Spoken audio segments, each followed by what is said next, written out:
Welcome to the Genius Factory. Enjoy the video. You begin by blooming gelatin.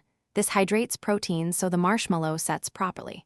While that's swelling, combine sugar, corn syrup, and water and heat to 240 degrees F. This creates the right syrup concentration for structure.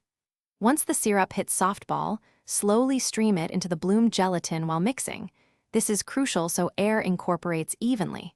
Make sure to use a stand mixer on medium-high to whip the mixture into white, glossy volume. This is where texture forms. Now you move to popcorn. Heat oil in a large pot, add 1/2 cup kernels and cover. Shake the pot to keep kernels from burning. When popping slows to a few seconds, pause, remove from heat to avoid scorch. Meanwhile, melt butter and mix salt or spices. Once popped, immediately toss to coat so flavors stick. If you plan to combine with marshmallows, keep popcorn slightly undersalted so the sweet marshmallow balances it.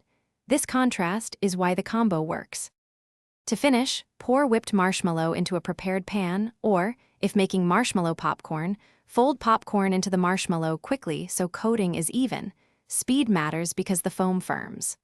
Once set, allow 1-2 hours to cool and trim with an oiled or dusted knife to get clean pieces.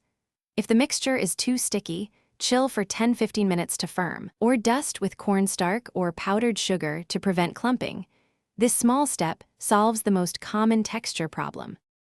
Thanks for watching. If you found this helpful, don't forget to like and subscribe.